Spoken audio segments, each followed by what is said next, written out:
You are one of the lucky ones if you didn't wake up to storm damage Saturday morning after severe thunderstorms Friday night. 22 News Storm Team meteorologist Kelly Reardon is live to explain steps that you can take to protect your home the next time this happens. And it will happen again, Dawn, since we are only getting closer to the peak of severe weather season in western Massachusetts. Severe thunderstorms packed with 60-mile-per-hour wind gusts swept through western Massachusetts Friday night.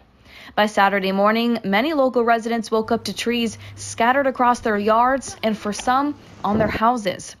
The wind even ripped the roof off an apartment building in Holyoke. And this is not the first time nor the last time this has happened. In July of last year, a thunderstorm microburst caused tornado-like damage in Long Meadow. Huge trees fell and smashed into homes. But there are a few steps to take to reduce your risk of damage from an incoming windstorm. Ahead of a forecasted storm, start with picking up belongings around the yard that could become projectiles as winds gust. That includes lawn furniture, gardening tools, grills, sports equipment, toys, and bicycles. Check your trees for any loose branches or limbs. Allstate Insurance recommends inspecting your roof for damaged shingles, debris, and bare spots. Also make sure the weather stripping on your windows and doors is in good condition.